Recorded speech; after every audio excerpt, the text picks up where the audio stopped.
सिंहासन बत्तीसी पुष्पवती पुतली की 8वीं कहानी। 8वीं बार राजा भोज सिंहासन पर बैठने के लिए राज दरबार पहुंचे। रोज रोज पुतलियों से राजा विक्रमादित्य की महानता के किस्से सुनकर वो तंग आ चुके थे।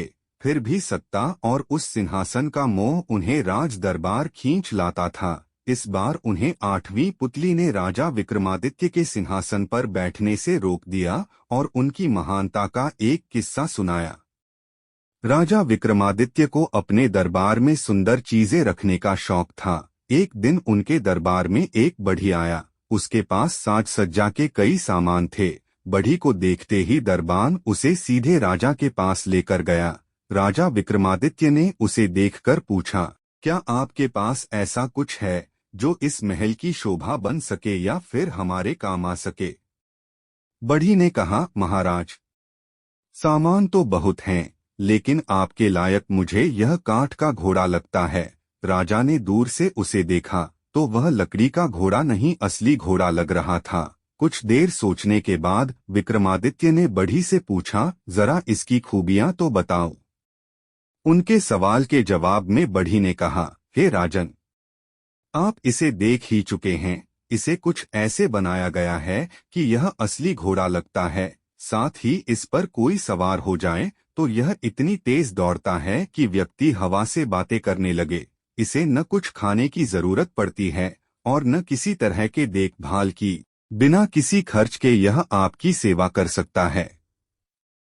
राजा यह सब बात सुनकर खुश हुए। उन्होंने बढ़ी से उस काठ के घोड़े की कीमत पूछी। बढ़ी ने कहा, देखिए महाराज, आपसे क्या छुपाना, मेरे पूरे जीवन की मेहनत यह काठ का घोड़ा ही है।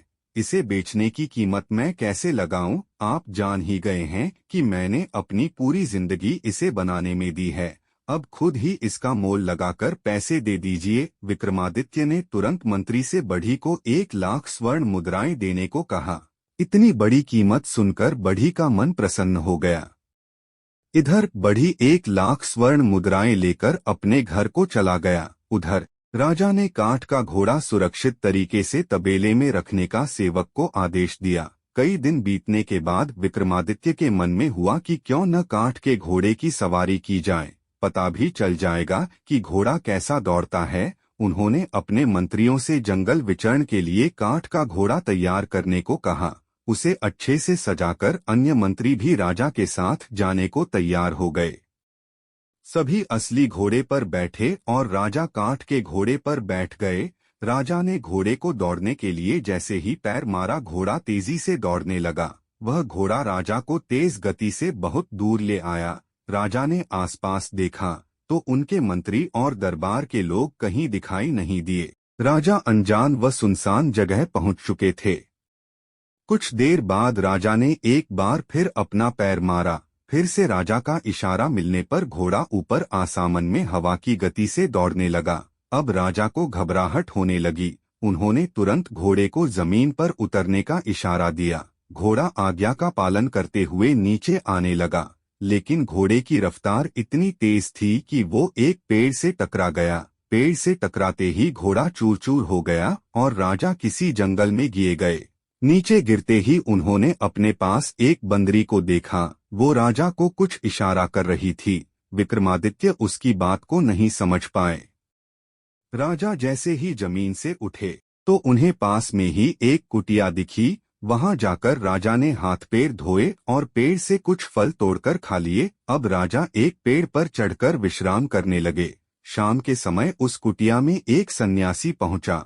उसने भी हाथ पैर धोकर पानी पिया और कुछ पानी की बूंदों को बंदरी पर छिड़क दिया। शरीर पर पानी पड़ते ही वह बंदरी एक सुंदर राजकुमारी बन गई। उस राजकुमारी ने जल्दी जल्दी सन्यासी के लिए खाना बनाया और फिर उनके पैर दबाने लगी। सुबह होते ही दोबारा सन्यासी कुटिया से बाहर चला गया, लेकिन जाने से पहले उसने राजकुमारी पर जल छिड़ककर उसे दोबारा से बंदरी बना दिया।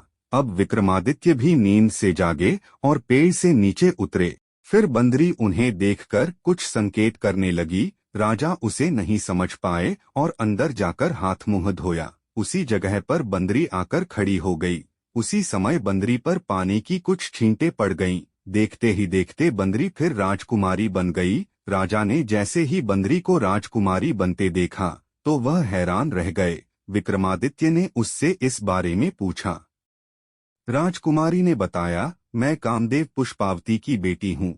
सालों पहले मुझसे गलती से एक बाण सन्यासी को लग गया था।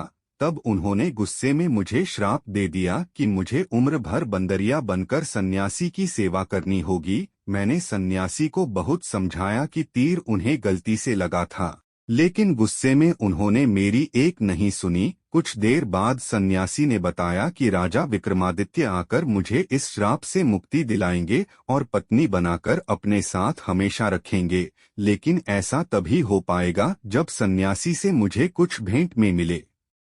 राजा विक्रमादित्य सब कुछ समझ गए।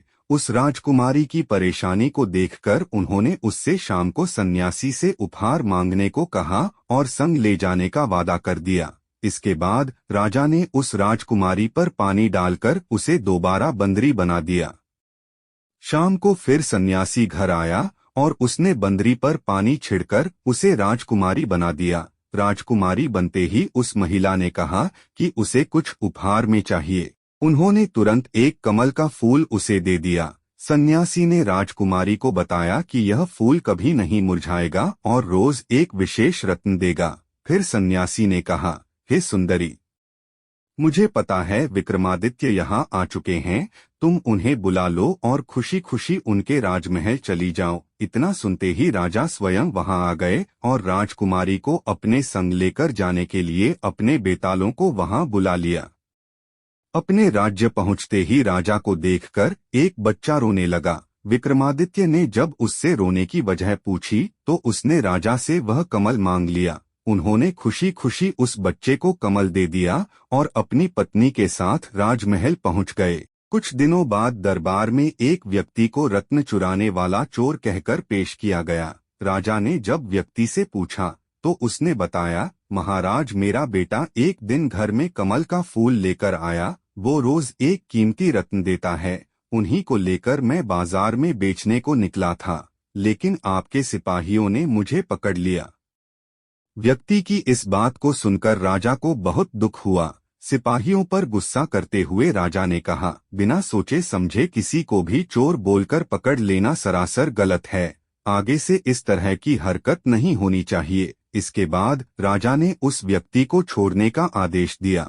उसकी परेशानी को देखकर राजा ने पूछा, बताओ यह रत्न तुम कितने में बेचना चाहते हो? वह गरीब डर के मारे कुछ नहीं बोल पाया। राजा ने तुरंत दीवान को रत्न के बदले 1,00,000 मुद्राएं देने को कहा। इतना सुनाते ही 8वीं पुतली पुष्पवती ने कहा, राजा को इतना महान और दानी होना चाहिए। क्या ये सब गुण तुम में हैं? बताओ, अगर ये गुण हैं तभी इस सिंहासन पर बैठना, वरना नहीं। इतना कहकर वह पुतली विक्रमादित्य के सिंहासन से उड़ गई। कहानी से सीख, बिना सोचे समझे किसी पर आरोप नहीं लगाना चाहिए। आगे की कहानी दूसरी वीडियो में देखेंगे। ऐसी ही मजेदार वीडियो देखने के लिए हमारे चैनल को सब्सक्राइब करें।